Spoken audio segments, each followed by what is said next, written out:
Parliament set to approve increases in taxes on fuel, calls, and data tonight. And a certificate of urgency as debate over the controversial mid-year budget review degenerates into name-calling and what the Speaker describes as unparliamentary language. We have gone for a brand new plant, a plant that will be ours after 5 years. We are paying just about 5 cents, and you tell us that your record is better than us. When you compare our record with your record, it's like comparing Goliath with a dwarf. We take you live to Parliament as the public opposition to the increased taxes grows.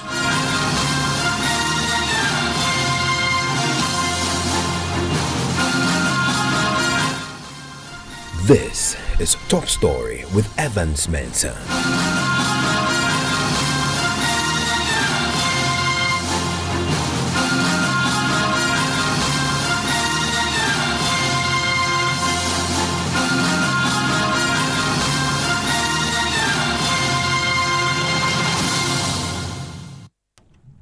And Top Story is always brought to you by Bond Savings and Loans. Your success, our passion, brought to you by Gasem Cement, the nation builder, and Vodafone. The future is exciting, ready. Parliament is tonight determined to approve the raft of tax increases announced by the Finance Minister, Ken Ofori-Atta, under a certificate of urgency, with a marathon debate still raging on the floor over the last 4 hours. The determination on the majority side to approve the taxes comes in the face of growing public opposition. And just yesterday, the finance minister announced that the communication service tax is going to go up from 6% to 9%. We've already heard from the Chamber of Telecommunications, who said that expect increases in the cost that you pay for the calls you make and data as well. We're also going to see increases in fuel, 90 pesos per gallon for both diesel and petrol. I want to take you shortly to Parliament, where I understand that there's a break that will allow the Finance Committee to finalize the document that will be laid back before the plenary for an approval, possibly late tonight. Whilst that is happening, though, the debate has been raging on the floor on the details of the budget. Of course, central to the debate has been the finance minister's claims yesterday that the main reason why they've had to come to Parliament for new taxes, for increased taxes, but also an additional 6 billion to spend is fundamentally because of the nature of the contract signed by the NDC administration when it comes to power purchase agreements with the IPPs. That has been a central point of controversy on the floor today. See how that was debated when the former Deputy Energy Minister John Junapo challenged the position adopted by the Finance Minister on the subject. In 2018, you collected amount of 1.3 billion in respect of road fund. You released only 687 million to the road fund and took the rest into the budget and spent it on non-road related activities. Today, you are telling us that we should increase that for you. Mr. Speaker, if you take the price stabilization and recovery levy, the price stabilization recovery levy is meant for fuel subsidies. It has nothing to do with power purchase agreements. In the 2017 report of the ESLA report, you borrowed 125 million from the price stabilization levy. It means that you have so much that you don't even need more. Mr. Speaker, even the energy debt recovery levy is broken down into two. The energy debt recovery service account is used to pay toll debt.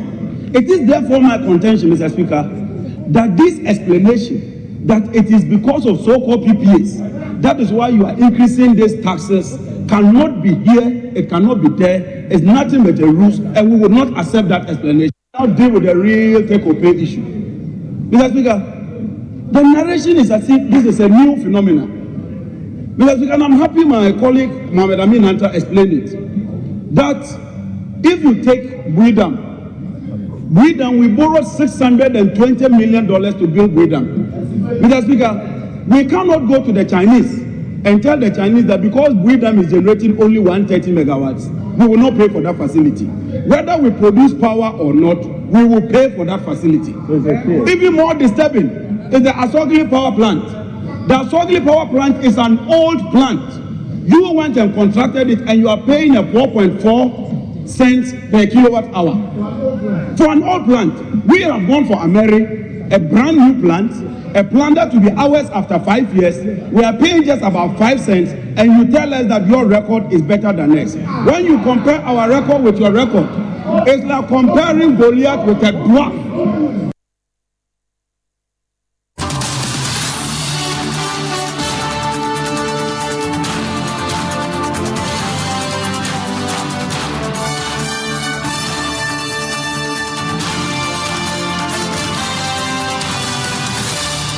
And I'll be telling you some revelations that had emerged today on the floor as part of this debate. Antonio Kutose revealing that out of the 6 billion additional funds that the finance minister was asking Parliament to approve, more than 80% of that is going to fund energy sector liabilities, and that boils down to more than 5 billion of that amount is going. Then that is why he says there is a state of emergency in that sector. More on that shortly. But I want to take you now to Parliament.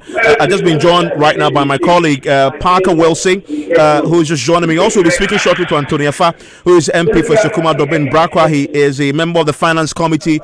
Parker, I understand that.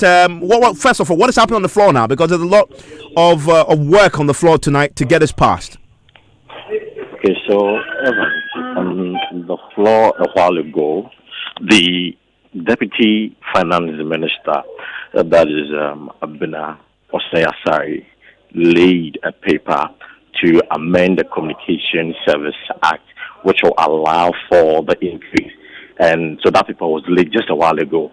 And just before that, the members of the House were discussing the Cocoa Road project, which the NDC administration embarked upon. Now, according to the majority, the reason why some of the projects were cancelled was because they detected some financial irregularities. But the minority has maintained their position that from the report and what they call excerpts of the audit report that they have seen, it never talked about any financial irregularities or perhaps a contractor inflated the project cost and all of that. So they still don't understand why government would go on ahead to cancel the Cocoa Road project that they awarded to the contractors. But of course, I'm told that some papers will still be laid just to amend the act so that the proposed increase that the finance minister talked about,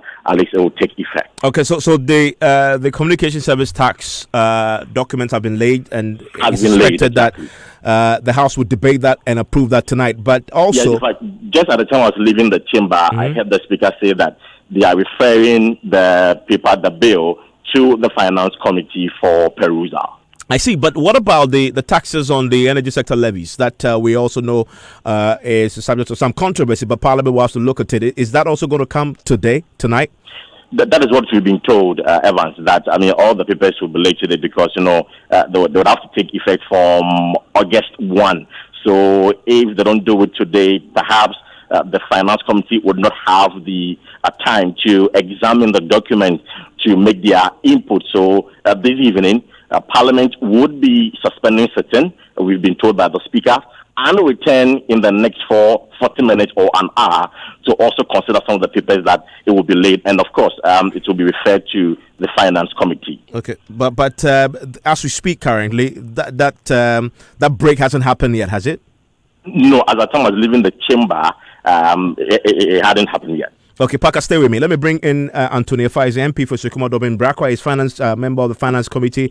Mr. Fa, thank you for your time here on Top Story. Yeah, thank you very much. Have you had chance to scrutinize the documents surrounding these tax increases and what we heard yesterday to present a report to the House yet? Yeah, I was in the House, so I really.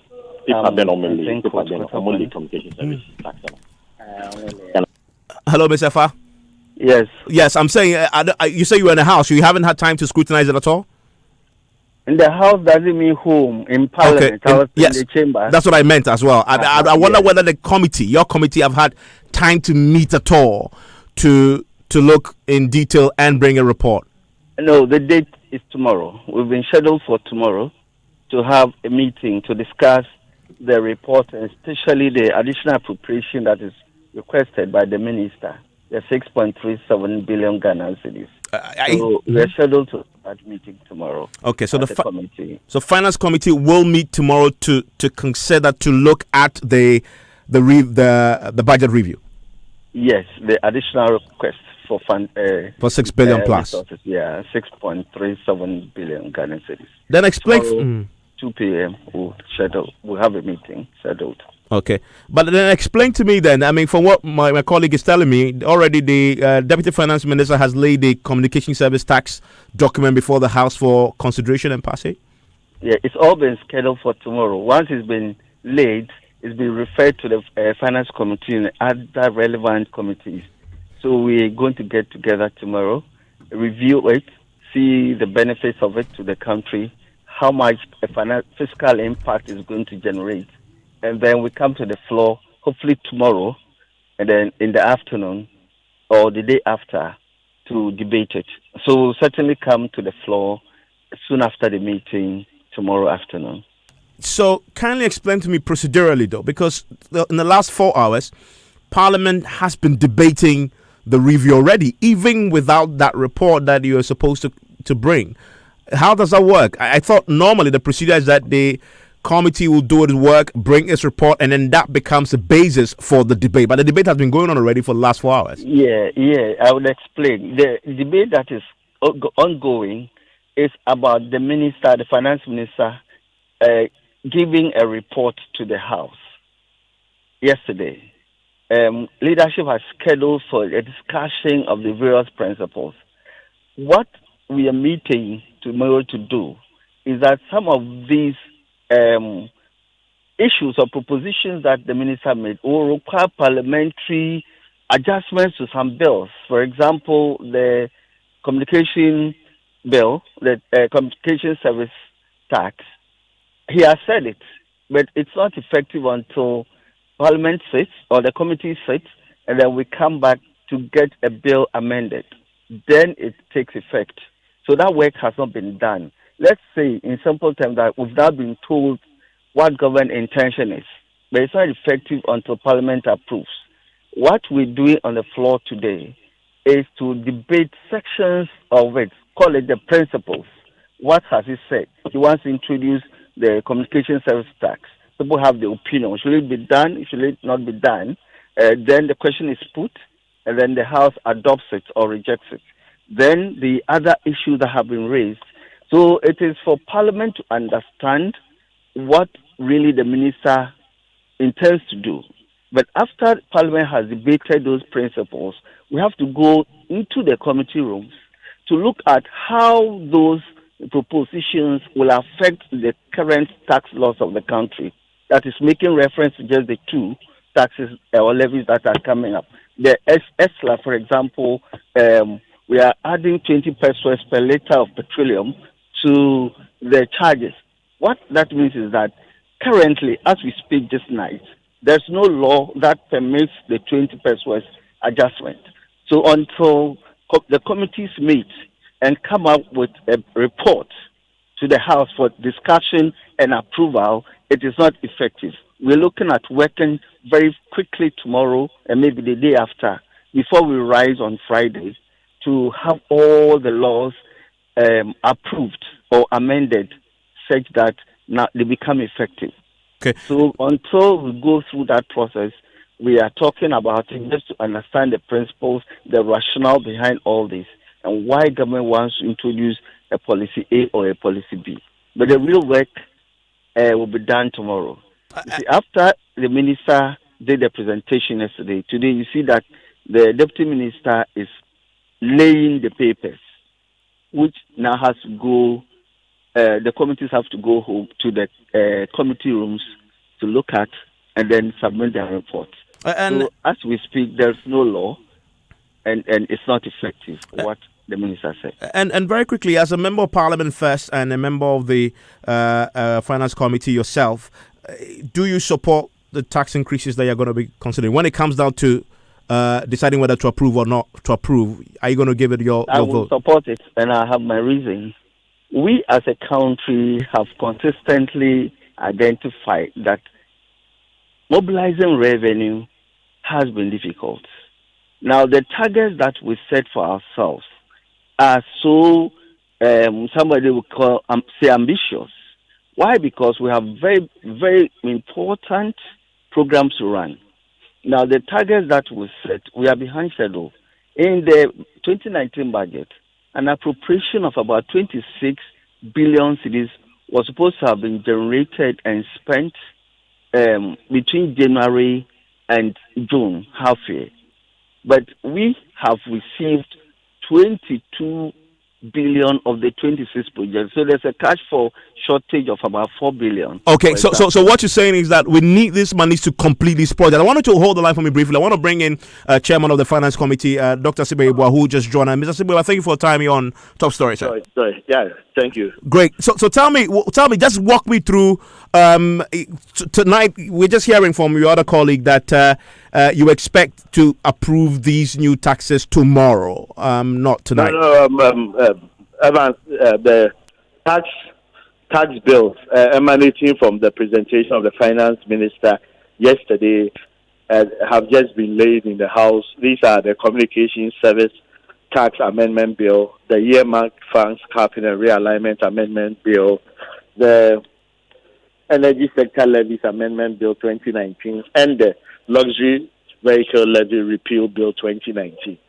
First, with the Luxury Vehicle Levy Repeal Bill, it seeks to repeal the luxury vehicle levy, which was imposed on cars of capacity 3,000 cc and above. So that is being repealed. Then the Earmark Funds Capping and Realignment Amendment Bill 2019 too, following the case sent to the Supreme Court by Honorable Benjamin Kodo, which the Supreme Court ruled that DAC and the District Assembly's Common Fund cannot be capped. That one too seeks to remove the DACF from the schedule. So those are straightforward matters. Then the contentious ones, if you like, would be the Communication Service Tax Amendment Bill that seeks to increase the CST from 6% to 9%. And then the earmark, the Energy Sector Levies Amendment Bill 2019, that also increases the rates on petrol, diesel, and the like. So these have been referred to the Finance Committee. These have been referred to the Finance Committee. The Finance Committee has programmed to meet 2 p.m. tomorrow. That's at committee. That is where amendments will be preferred, whether these are going to be approved or not. And then following, I'm sure by Thursday or Friday, a report will be laid before the House. So that's where we are now with all these referrals. Okay, so you expect that this should be done and approved by Thursday? So the committee meets tomorrow, and these are going to be considered a certificate of urgency. Mm-hmm. Now, there are no straightforward matters in Parliament, I must add. When these go to committee, amendments will be preferred. Sometimes those have come to the committee where, following discussions, the government itself might say that it is withdrawing a bill or making further amendments. So I cannot say for a fact that this will be approved, but the committee meeting will see some closure tomorrow. And then we have to prepare reports, lay it back. These are bills, so they go through the rudiments of bill passage. The same first reading has been done today, the submission of committee reports. Then you go through second reading where full debate ensues, consideration stage, third reading. And so I would gauge that maybe by Friday, when Parliament itself is supposed to rise, then we'll see our way clear whether these are being approved or not. Okay, and fundamentally, I'm sure if you've listened to the debate, I mean, taxes are always, when there's an increase, always a very thorny, controversial issue. You get members of the public opposing this largely. How is that influencing the conversation in the House? I mean, as a member of Parliament yourself, first and foremost, and a rep of your people, are you in support of the new increased taxes? I put this in perspective. If you look at the taxes that have been abolished since the MPP assumed power, and then even now, we seek to abolish the luxury vehicle levy. So you could say that to a large extent, this government is not in the business of imposing taxes. I see two new taxes here. One, the communication service tax, which seeks to increase the CST from 6% to 9%. The question is, where are these taxes going to be used? A chunk of it goes to the Youth Employment Agency to address youth unemployment. I will support such an imposition, such a tax imposition. Then you look at the energy sector levies. By and large, we are being told that these take-or-pay agreements have saddled the country with lots of debts in the energy sector. So if these are coming in to take care of some of the debts in the energy sector, why would I oppose these? I would rather want to pay a little more and see my lights on than go back to the days of doing so. And then that brings up the question about yes, that is an MP's point of view, but doesn't necessarily represent your constituents' view. And then it comes to the question of certificate of urgency. Do you have enough time to do a good job on these weighty matters that you're about to consider? I wouldn't downplay the weight of these matters, but in the CST case, the straightforward matter, it says that the rate is being increased from 6% to 9%. Evans, you don't need a week, a month, a whole year to go through the motions. If you are in support of it, yes, it's a tax increase. Technically, what it means is that if I buy 10 cedis worth of credit, some of it, 9% of it, is a tax that goes to the government. This is a straightforward matter, and I'm telling you, this is going to be applied to the Youth Employment Agency by and large. And so, I think time is not a consideration here. Again, with the energy sector levies, these were imposed in 2016. The issues have been debated, but you have heard about all these take-or-pay agreements in the energy sector. Are you going to fold your arms and sit down as a government unconcerned, or do you want to be seen to be doing something to keep the lights on? I think we'll debate the issues, we'll consider all matters, but time is also of the essence.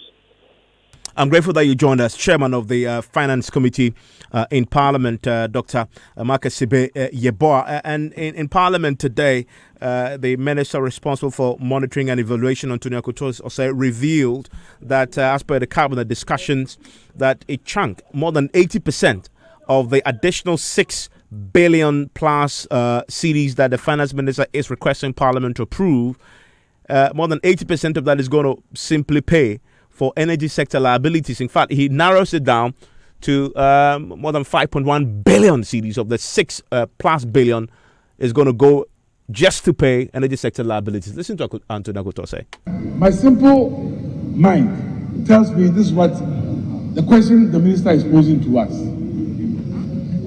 He says that, can you please give me authority to spend 6.37 billion because I have an emergency? What is that 6.37 billion going to be spent on, Mr. Speaker? Over 80%, Mr. Speaker, is going to be spent on energy sector liabilities. 5.1 billion or 5.2 out of the 6.37 is on the energy sector liabilities. You take about 1 billion in interest payments, and you almost get 6.something billion. Oh, Mr. Speaker, when he was speaking, I did not challenge him. He made some.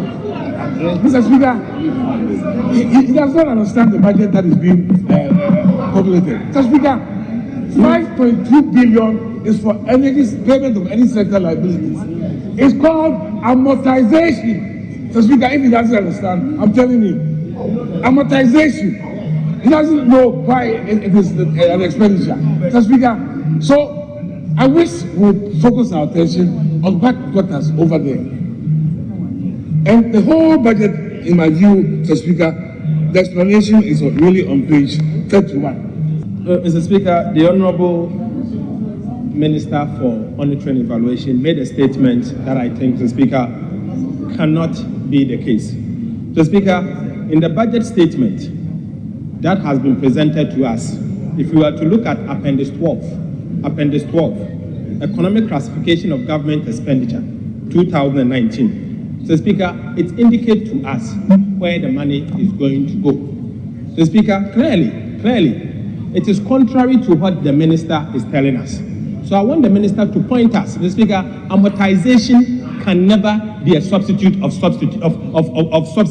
So Speaker, amortization is repayment of your debt. You only repaying your debt. And these are government debt. So what is he talking about? That is the debate between Antonio Kotose and Kesa Tuforsin, former Deputy Finance Minister, speaks for the minority on issues of finance. Parker is still with me on the line, parliamentary correspondent. Parker, today, Hello, Evans. Isaac Adongo, who was on the show yesterday, and indeed he produced that document on the show first yesterday, which is, he claims to be a cabinet document, which he claims sort of challenges or shows that there's deception in the real reason why the finance minister had come to parliament asking for the 6 billion and also imposing additional, increasing taxes. He again used that document on the floor today with some controversy. Parker. Yeah, I'm listening. I'm asking you to give us a sense of how that was resolved on the floor. Okay, so just as you mentioned, he raised the argument. In fact, he was very consistent on this matter because he believes that the finance minister misled the House yesterday and the whole country when he presented the media budget review. And again, he wasn't truthful to members of that because according to him, the cabinet document he referred to for Isaac Adongo, the reason why the finance minister actually was asking for more money to expend in the country was because of what he calls new expenditure pressures. And that was the argument the finance minister advanced when he went to cabinet. So in that cabinet document, that is what is captured in. But unfortunately, when the finance minister got to the floor yesterday, he presented the argument as if it is because of the energy sector liabilities. That is why he wants more money to settle the debt. And so he wanted the finance minister and, of course, the majority to admit that they have misled the country and that they wouldn't allow the document that the minister presented yesterday to stand. Was he allowed to do that? Was he allowed to do that? No, not at all. Not in fact, the communication minister, Madame Esla Osu, rose to challenge the authenticity of the document. In fact, she wanted the speaker to validate whether the document indeed is coming from the cabinet or not. Honorable Isaac Adongo failed to validate it. In fact, at the end of the day, it was a banter between the minority and the majority. But at the end of the day, the speaker ruled that because the document was not presented by the minister, they cannot allow it to stand. And of course, the only person who can validate and authenticate the document is the cabinet secretary. And unfortunately, the person is not present here in Parliament. So if they want the document that Isaac Adongo is talking about to stand in Parliament, and of course they make reference to it, then they would have to invite the cabinet secretary to come and validate the document, which will at the end of the day become a long process because they want to adopt the report and of course approve the budget as well. So this was shut down. It was shut down, clearly. Okay. Was shut down. Parker, thank you very much. And that's our parliamentary correspondent there. The documents have now been laid and we expect the Finance Committee to look into it. The chairman just told us that they expect to be done with this and approve it latest by Friday. Newsnight starts right now.